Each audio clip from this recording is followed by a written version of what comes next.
ನಮಸ್ಕಾರ. ಉತ್ತರ ಕರ್ನಾಟಕ ನ್ಯೂಸ್ನ ನ್ಯೂಸ್ ರೌಂಡಪ್ಗೆ ಸ್ವಾಗತ. ನಾನು ಹನುಮಂತ್ ದೇಶ್ಮುಖ್. ಮಹತ್ವದ ಬೆಳವಣಿಗೆಯೊಂದರಲ್ಲಿ 12 ದಿನಗಳಲ್ಲಿ ಮುಖ್ಯಮಂತ್ರಿ ಸ್ಥಾನಕ್ಕೆ ರಾಜೀನಾಮೆ ನೀಡುವುದಾಗಿ ದೆಹಲಿಯ ಸಿಎಂ ಅರವಿಂದ್ ಕೇಜ್ರಿವಾಲ್ ಘೋಷಿಸಿದ್ದಾರೆ. ಸಭೆಯೊಂದರಲ್ಲಿ ಮಾತನಾಡಿದ ಅವರು, ನವೆಂಬರ್ನಲ್ಲಿ ಅವಧಿಗೆ ಮುಂಚಿತವಾಗಿಯೇ ದೆಹಲಿ ಚುನಾವಣೆಯನ್ನು ನಡೆಸಲು ಬಯಸುವುದಾಗಿ ಹೇಳಿದರು. ಚುನಾವಣೆ ಮುಗಿಯುವವರೆಗೂ ಮತ್ತೊಬ್ಬ ಆಮ್ ಆದ್ಮಿ ಪಕ್ಷದ ನಾಯಕ ಮುಖ್ಯಮಂತ್ರಿಯಾಗಲಿದ್ದಾರೆ ಮತ್ತು ಹೊಸ ಸಿಎಂ ಬಗ್ಗೆ ಕೆಲವೇ ದಿನಗಳಲ್ಲಿ ನಿರ್ಧಾರ ತೆಗೆದುಕೊಳ್ಳಲಾಗುವುದು ಎಂದು ಅವರು ಹೇಳಿದರು. ನಾನು ಅಗ್ನಿ ಪರೀಕ್ಷೆಗೆ ಸಿದ್ಧನಾಗಿದ್ದೇನೆ. 2 ದಿನಗಳ ನಂತರ ಮುಖ್ಯಮಂತ್ರಿ ಸ್ಥಾನಕ್ಕೆ ರಾಜೀನಾಮೆ ನೀಡುತ್ತೇನೆ. ದೆಹಲಿಯಲ್ಲಿ ಚುನಾವಣೆ ನಡೆಯಲು ಇನ್ನೂ ಹಲವಾರು ತಿಂಗಳುಗಳಿವೆ. ಆದರೆ ಜನರ ತೀರ್ಪು ಬರುವವರೆಗೂ ನಾನು ಸಿಎಂ ಹುದ್ದೆಯಿಂದ ದೂರ ಉಳಿಯಲಿದ್ದೇನೆ ಎಂದು ಅವರು ಹೇಳಿದ್ದಾರೆ.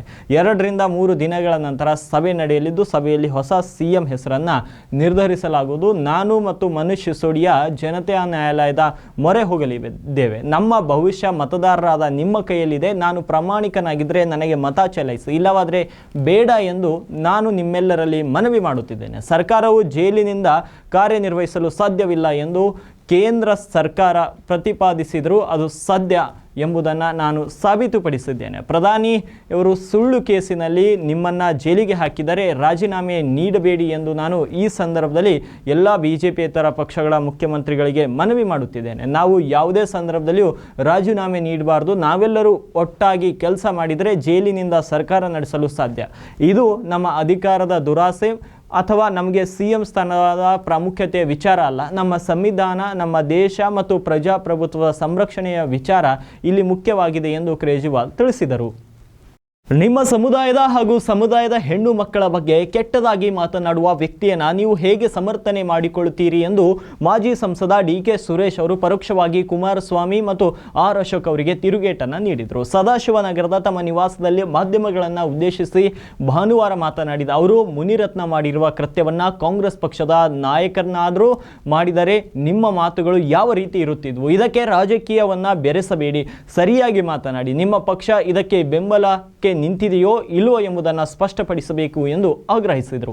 ಕೆಲ ಮುಖಂಡರು, ವಿರೋಧ ಪಕ್ಷದ ನಾಯಕರು ಈ ಪ್ರಕರಣಕ್ಕೆ ರಾಜಕೀಯ ಬಣ್ಣ ಬಳಿಯಲು ಪ್ರಯತ್ನಿಸುತ್ತಿದ್ದಾರೆ. ಘಟನೆಯ ಎಲ್ಲ ವಿವರಗಳು ತೆರೆದ ಪುಸ್ತಕದಂತೆ ಇರುವಾಗ ಸಮರ್ಥನೆ ಮಾಡಿಕೊಳ್ಳುವುದು ಸರಿಯೇ ಎಂದು ಪ್ರಶ್ನೆ ಮಾಡಿದರು. ನಾವುಗಳು ಯಾರು ಮುನಿರತ್ನ ಅವರಿಗೆ ಕೆಟ್ಟ ಮಾತುಗಳನ್ನು ಬೈಯಿರಿ ಅಥವಾ ಕಮಿಷನ್ ತೆಗೆದುಕೊಳ್ಳಿ ಎಂದು ಹೇಳಿರಲಿಲ್ಲ. ಮಹಿಳೆಯರ ಬಗ್ಗೆ ಆಡಿರುವ ಕೀಳು ಮಾತುಗಳನ್ನು ಯಾರು ಕೂಡ ಸಹಿಸಲು ಆಗುವುದಿಲ್ಲ. ಜಾತಿಗಳ ಮಧ್ಯೆ ಸಂಘರ್ಷ ತರುವಂತಹ ಮಾತುಗಳು, ಜಾತಿ ಧರ್ಮಗಳನ್ನು ಬಹಳ ಕೀಳಾಗಿ ನೋಡುವಂಥದ್ದು ಸಹಿಸಲು ಆಗುವುದಿಲ್ಲ ಎಂದರು. ರಷ್ಯಾದಲ್ಲಿ ಸಿಲುಕಿಕೊಂಡಿದ್ದ ಕಲಬುರಗಿಯ 3 ಯುವಕರು ತಾಯ್ನಾಡಿಗೆ ವಾಪಸ್ಸಾಗಿದ್ದಾರೆ. ಕಲಬುರಗಿಯ 3 ಜನ ಸೇರಿ ಒಟ್ಟು 6 ಜನರು ಭಾರತೀಯರು ಭಾರತಕ್ಕೆ ವಾಪಸ್ ಕರೆತರಲಾಗಿದೆ. ಪ್ರಧಾನಿ ನರೇಂದ್ರ ಮೋದಿ ರಷ್ಯಾ ಭೇಟಿ ನೀಡಿ ವಾಪಸ್ಸಾದ ಕೆಲವೇ ದಿನಗಳಲ್ಲಿ ಯುವಕರು ಭಾರತಕ್ಕೆ ಮರಳಿದ್ದಾರೆ. ಕಳೆದ ಕೆಲ ದಿನಗಳಿಂದ ರಷ್ಯಾದಲ್ಲಿ ಸಿಲುಕಿಕೊಂಡು ಪರದಾಡುತ್ತಿದ್ದಂತಹ ಯುವಕರನ್ನು ಕೊನೆಗೆ ಭಾರತಕ್ಕೆ ಕರೆತರಲಾಗಿದೆ. ಕಲಬುರಗಿ ನಗರದ ನೂರಾನಿ ಮೊಹಲ್ ನಿವಾಸಿ ಸೈಯದ್ ಇಲಿಯಾಸ್ ಹುಸೇನಿ, ಇಸ್ಲಾಮಾಬಾದ್ ಕಾಲೋನಿಯ ನಿವಾಸಿ ಮೊಹಮ್ಮದ್ ಸಮೀರ್ ಮತ್ತು ಮಿಜ್ಗುರಿ ಪ್ರದೇಶದ ಮೊಹಮ್ಮದ್ ನಯೂಮ್ ವಾಪಸ್ಸಾದ ಯುವಕರಾಗಿದ್ದು, ಮುಂಬೈ ಮೂಲದ ಏಜೆಂಟ್ ಒಬ್ಬನ ವೆಬ್ಸೈಟ್ನಲ್ಲಿ ಪರಿಚಯವಾಗಿ ರಷ್ಯಾದಲ್ಲಿ ಕೆಲಸ ಕೊಡಿಸುವುದಾಗಿ ಹೇಳಿ ರಷ್ಯಾಕ್ಕೆ ಕಳುಹಿಸಿದ. ಆದರೆ ರಷ್ಯಾದಲ್ಲಿ ಯುವಕರನ್ನು ಯುದ್ಧ ಭೂಮಿಯಲ್ಲಿ ಸೈನ್ಯಕ್ಕೆ ಬಳಸಿಕೊಳ್ಳಲಾಗಿತ್ತು. ರಷ್ಯಾ ಸೈನ್ಯದಲ್ಲಿ ಬಂಕರ್ಗಳನ್ನು ಅಗೆಯುವ ಕೆಲಸ ಹಚ್ಚಿದರು. ಈ ಕುರಿತು ವಿಡಿಯೋ ಮಾಡಿ ಯುವಕರು ಕಷ್ಟ ತೋಡಿಕೊಂಡಿದ್ರು. ಇನ್ನು ಯುವಕರನ್ನು ಮರಳಿ ತರುವಂತೆ ಕೇಂದ್ರ ಸರ್ಕಾರಕ್ಕೆ ರಾಜ್ಯಸಭೆಯ ವಿರೋಧ ಪಕ್ಷದ ನಾಯಕ ಮಲ್ಲಿಕಾರ್ಜುನ್ ಖರ್ಗೆ ಪತ್ರವನ್ನು ಕೂಡ ಬರೆದು ಒತ್ತಾಯಿಸಿದರು. ಇದೀಗ ಪ್ರಧಾನಿ ನರೇಂದ್ರ ಮೋದಿ ರಷ್ಯಾ ಭೇಟಿ ನೀಡಿ ವಾಪಸ್ಸಾದ ಕೆಲವೇ ದಿನದಲ್ಲಿ ಯುವಕರು ಭಾರತಕ್ಕೆ ಮರಳಿದ್ದು, ಯುವಕರ ಮನೆಯಲ್ಲಿ ಸಂಭ್ರಮ ಮನೆ ಮಾಡಿದೆ. ದಶಕಗಳ ಬಳಿಕ ಕಲ್ಯಾಣ ಕರ್ನಾಟಕದ ವಿಭಾಗೀಯ ಕೇಂದ್ರ ಸ್ಥಾನ ಕಲಬುರಗಿಯಲ್ಲಿ ಸಚಿವ ಸಂಪುಟ ಸಭೆ ನಡೆಯಲು ಕೌಂಟ್ ಡೌನ್ ಶುರುವಾಗಿದೆ. ಸೆಪ್ಟೆಂಬರ್ 17ರಂದು ಸಿಎಂ ಸಿದ್ದರಾಮಯ್ಯ ಅಧ್ಯಕ್ಷತೆಯಲ್ಲಿ ಸಂಪುಟ ಸಭೆ ನಡೆಯುವ ಹಿನ್ನೆಲೆ ಸಭೆ ನಡೆಯುವ ಸ್ಥಳ ಅಂದರೆ ಮಿನಿ ವಿಧಾನಸೌಧದ ಕಟ್ಟಡದಲ್ಲಿ ಭರಪೂರ ಸಿದ್ಧತೆಗಳನ್ನು ಕೈಗೊಳ್ಳಲಾಗ್ತಾ ಇದೆ. ಇತ್ತ ದಶಕದ ಬಳಿಕ ಸಚಿವ ಸಂಪುಟ ಸಭೆ ನಡೆಯುತ್ತಿರುವ ಹಿನ್ನೆಲೆ ಈ ಭಾಗದ ಜನರ ಆಸೆಗಳು ಕೂಡ ಗರಿಗೆದರಿವೆ. ಹೌದು, ಕಳೆದೊಂದು ದಶಕದ ಹಿಂದೆ ಕಲಬುರಗಿಯಲ್ಲಿ ಸಚಿವ ಸಂಪುಟ ಸಭೆ ಜರುಗಿತು. ಇದೀಗ ಬರೋಬ್ಬರಿ 1 ದಶಕದ ಬಳಿಕ ಇದೇ ಕಲ್ಯಾಣ ಕರ್ನಾಟಕ ಭಾಗದ ವಿಭಾಗೀಯ ಕೇಂದ್ರ ಸ್ಥಾನ ಕಲಬುರಗಿಯಲ್ಲಿ ಸೆಪ್ಟೆಂಬರ್ 17ರಂದು ಸಚಿವ ಸಂಪುಟ ಸಭೆ ನಡೆಯಲಿದ್ದು, ಅಂದು ಕಲ್ಯಾಣ ಕರ್ನಾಟಕ ವಿಮೋಚನಾ ಮತ್ತು ಉತ್ಸವ ದಿನದಂದು ಸಿಎಂ ಸಿದ್ದರಾಮಯ್ಯನವರು ಆಗಮಿಸುತ್ತಿದ್ದು, ಅಂದೇ ಸಂಜೆ 4 ಗಂಟೆಗೆ ನಗರದ ಮಿನಿ ವಿಧಾನಸೌಧ ಕಟ್ಟಡದಲ್ಲಿ ಸಚಿವ ಸಂಪುಟ ಸಭೆ ನಡೆಯಲಿದೆ. ಸಚಿವ ಸಂಪುಟ ಸಭೆ ನಡೆಯಲಿರುವ ಹಿನ್ನೆಲೆ ಮಿನಿ ವಿಧಾನಸೌಧದ ಕಟ್ಟಡವನ್ನು ಸ್ವಚ್ಛಗೊಳಿಸುವ ಕಾರ್ಯ ಭರಪೂರದಿಂದ ನಡೆಯುತ್ತಿದೆ. ಅಲ್ಲದೆ ಇಡೀ ಕಟ್ಟಡಕ್ಕೆ ಸುಣ್ಣ ಬಣ್ಣ ಹಚ್ಚಿ ಗ್ರಿಲ್ ಗೇಟುಗಳಿಗೆ ಪೇಂಟಿಂಗ್ ಮಾಡಲಾಗುತ್ತಿದೆ. ಜೊತೆಗೆ ಆವರಣದಲ್ಲಿ ಡಾಂಬರೀಕರಣ ಸಹ ಮಾಡಲಾಗುತ್ತಿದೆ. ಇನ್ನು ಸಭೆ ನಡೆಯುವ ಸ್ಥಳ ಪ್ರಾದೇಶಿಕ ಆಯುಕ್ತರ ಸಭಾಂಗಣಕ್ಕೆ ಹೈಟೆಕ್ ಟಚ್ ಕೂಡ ನೀಡಲಾಗುತ್ತದೆ. ಸಭಾಂಗಣದ ಟೇಬಲ್, ಮೈಕ್, ಎಸಿ ಸೇರಿದಂತೆ ಪ್ರತಿಯೊಂದು ವಸ್ತುಗಳನ್ನು ಹೊಸದಾಗಿ ಹಾಕಿ ನವೀಕರಣ ಮಾಡಲಾಗುತ್ತಿದೆ. ಇನ್ನು ನವೀಕರಣ ಕಾರ್ಯವನ್ನು ಖುದ್ದು ಪ್ರಾದೇಶಿಕ ಆಯುಕ್ತ ಕೃಷ್ಣ ಬಾಜಪೇಯಿಯು ವೀಕ್ಷಣೆಯನ್ನು ಮಾಡಿದ್ದಾರೆ. ಈ ರೀತಿಯ ಸುಣ್ಣ ಬಣ್ಣ ಹಚ್ಚುವುದರ ಜೊತೆಗೇನೆ ಈ ಭಾಗದ ರೈತರ, ಯುವಕರ ಪ್ರತಿಯೊಬ್ಬರ ಸಮಸ್ಯೆ ಆಲಿಸುವುದು ಸರ್ಕಾರದ ಆದ್ಯ ಕರ್ತವ್ಯವಾಗಿದೆ.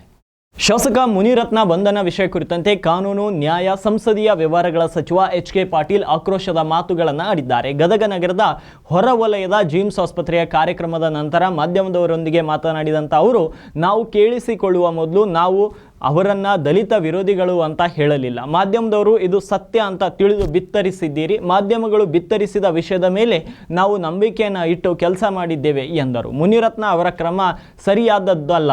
ಜಾತಿ ನಿಂದನೆ ಮಾಡಿರುವುದು ಘೋರ ಅಪರಾಧ. ಓರ್ವ ಶಾಸಕನಾಗಿ ಪ್ರಜಾಪ್ರಭುತ್ವದ ನಾಡಿನಲ್ಲಿ ಲಂಚಕ್ಕಾಗಿ ಏನೋ ಹೇಳ್ತಾರೆ. 20 ಲಕ್ಷ ರೂಪಾಯಿಗಾಗಿ ಗೌರವಾನ್ವಿತರು ಬೇರೆಯವರಿಗೆ ಹೇಳುವ ಮಾತುಗಳು ಇದು ಸರಿಯಾದದ್ದಲ್ಲ. ಇಂತಹ ಶಾಸಕನನ್ನು ಶಾಸಕ ಸ್ಥಾನದಿಂದ ಅಮಾನತು ಮಾಡ್ತೀವಿ ಅಂತ ಬಿಜೆಪಿಯವರು ಹೇಳಬೇಕು.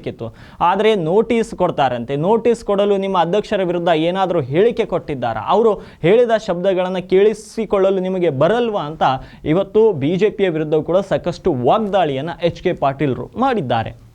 ಮುಖ್ಯಮಂತ್ರಿ ಸಿದ್ದರಾಮಯ್ಯ ಅವರ ಕಾರ್ಯಕ್ರಮದಲ್ಲಿ ಮತ್ತೆ ಭದ್ರತಾ ಲೋಪವಾಗಿದ್ದು, ವ್ಯಕ್ತಿಯೋರ್ವ ವೇದಿಕೆಗೆ ನುಗ್ಗಿ ಬಂದು ಹೈಡ್ರಾಮಾ ನಡೆಸಿರುವ ಘಟನೆ ವಿಧಾನಸೌಧದಲ್ಲಿ ನಡೆದಿದೆ. ಅಂತಾರಾಷ್ಟ್ರೀಯ ಪ್ರಜಾಪ್ರಭುತ್ವ ದಿನದ ಅಂಗವಾಗಿ ಮುಖ್ಯಮಂತ್ರಿ ಸಿದ್ದರಾಮಯ್ಯ ಇಂದು ಚಾರಿತ್ರಿಕ ಮಾನವ ಸರಪಳಿ ಚಳವಳಿಯನ್ನು ವಿಧಾನಸೌಧದ ಗ್ರೌಂಡ್ ಸ್ಟೆಪ್ಸ್ನಲ್ಲಿ ಉದ್ಘಾಟಿಸಿದರು. ಕಾರ್ಯಕ್ರಮ ನಡೆಯುತ್ತಿದ್ದ ವೇಳೆ ವ್ಯಕ್ತಿಯೋರ್ವ ವೇದಿಕೆಗೆ ಜಂಪ್ ಮಾಡಿದ್ದಾನೆ. ಶಾಲುಗಳನ್ನು ಹಾಕಿಕೊಂಡಂತಹ ವ್ಯಕ್ತಿ ಏಕಾಏಕಿ ವೇದಿಕೆಗೆ ನುಗ್ಗಿ ಬಂದಿದ್ದಾನೆ. ಅರೆ ಕ್ಷಣ ಸಿಎಂ ಹಾಗೂ ಸಚಿವರು ಕೂಡ ಗಾಬರಿಯಾಗಿದ್ದರು. ತಕ್ಷಣ ಎಚ್ಚೆತ್ತ ಭದ್ರತಾ ಸಿಬ್ಬಂದಿ, ಪೊಲೀಸರು ಯುವಕನನ್ನ ವಶಕ್ಕೆ ಪಡೆದುಕೊಂಡಿದ್ದಾರೆ. ಅದ್ಯಾಗೋ ಯುವಕ ತನ್ನ ಬಳಿ ಇದ್ದ ಶಾಲನ್ನ ತೆಗೆದು ಸಿಎಂ ಅತ್ತ ಎಸೆದು ಹೈಡ್ರಾಮಾ ಮಾಡಿದ್ದಾನೆ. ಸದ್ಯ ವ್ಯಕ್ತಿಯನ್ನ ವಿಧಾನಸೌಧದ ಪೊಲೀಸರು ವಶಕ್ಕೆ ಪಡೆದು ವಿಚಾರಣೆಯನ್ನ ನಡೆಸುತ್ತಿದ್ದಾರೆ. ಮೀಸಲಾತಿ ರದ್ದುಪಡಿಸುವ ಕುರಿತು ಹೇಳಿಕೆ ನೀಡಿರುವ ರಾಹುಲ್ ಗಾಂಧಿಯನ್ನ ಕಾಂಗ್ರೆಸ್ ಪಕ್ಷದಿಂದ ಉಚ್ಚಟಿಸುವ ಹೇಳಿಕೆಯನ್ನ ಎಐಸಿಸಿ ಅಧ್ಯಕ್ಷ ಮಲ್ಲಿಕಾರ್ಜುನ್ ಖರ್ಗೆ ನೀಡಲಿ. ಆ ಮೂಲಕ ತಾವು ಗಾಂಧಿ ಕುಟುಂಬದ ವಾಚ್ಮ್ಯಾನ್ ಅಲ್ಲ ಎಂಬುದನ್ನು ಸಾಬೀತು ಮಾಡಲಿ ಎಂದು ವಿರೋಧ ಪಕ್ಷದ ನಾಯಕ ಛಲವಾದಿ ನಾರಾಯಣಸ್ವಾಮಿ ಹೇಳಿದರು. ರಾಹುಲ್ ಗಾಂಧಿ ಹೇಳಿಕೆ ವಿರುದ್ಧ ಬೀದರ್ ನಗರದಲ್ಲಿ ರವಿವಾರ ಜಿಲ್ಲಾ ಬಿಜೆಪಿ ಹಮ್ಮಿಕೊಂಡಂತ ಪ್ರತಿಭಟನೆಯಲ್ಲಿ ಮಾತನಾಡಿದ ಅವರು, ಮೀಸಲಾತಿಯ ಸೌಲಭ್ಯದಲ್ಲಿ ಅಧಿಕಾರವನ್ನು ಅನುಭವಿಸುತ್ತಾ ಬಂದಿರುವ ಖರ್ಗೆ ಈಗ ಎಐಸಿಸಿ ಅಧ್ಯಕ್ಷರು ಆಗಿದ್ದಾರೆ. ಒಂದು ಗಾಂಧಿ ಪರಿವಾರದ ಮರ್ಜಿಯಲ್ಲಿ ನೀವು ಇಲ್ಲ ಎನ್ನುವುದಾದರೆ ರಾಹುಲ್ ಹೇಳಿಕೆಗೆ ಖಂಡನೆ ವ್ಯಕ್ತಪಡಿಸಲಿ ಎಂದು ಆಗ್ರಹಿಸಿದರು. ದೇಶದಲ್ಲಿ ಮೀಸಲಾತಿ ಸೌಲಭ್ಯ ತಂದದ್ದು ರಾಹುಲ್ ಗಾಂಧಿ ಅವರ ತಂದೆ ಅಥವಾ ಮುತ್ತಜ್ಜನಲ್ಲ, ನಮ್ಮ ತಂದೆ ಡಾಕ್ಟರ್ ಅಂಬೇಡ್ಕರ್ ಅವರ ಹೋರಾಟದ ಪ್ರತಿಫಲದಿಂದ ಇದು ಸಿಕ್ಕಿರುವುದು. ದಲಿತ, ಹಿಂದುಳಿದ ವಿರೋಧಿ ಗಾಂಧಿ ಕುಟುಂಬ ಮತ್ತು ಕಾಂಗ್ರೆಸ್ನ ಪರಂಪರೆಯಾಗಿದೆ. ಮೀಸಲಾತಿಯಿಂದ ದೇಶದ ಉದ್ಧಾರ ಆಗುವುದಿಲ್ಲ ಎಂದು ನೆಹರು ಹೇಳಿದರು. ಮುಂದೆ ಪ್ರಧಾನಿಯಾಗಿದ್ದ ಇಂದಿರಾ ಗಾಂಧಿ, ರಾಜೀವ್ ಗಾಂಧಿ ಸಹ ಇದನ್ನೇ ಮುಂದುವರಿಸಿಕೊಂಡು ಬಂದಿದ್ದರು. ಈಗ ರಾಹುಲ್ ಈ ರೀತಿ ಹೇಳುವುದರಲ್ಲಿ ಹೊಸದೇನೂ ಇಲ್ಲ ಎಂದರು.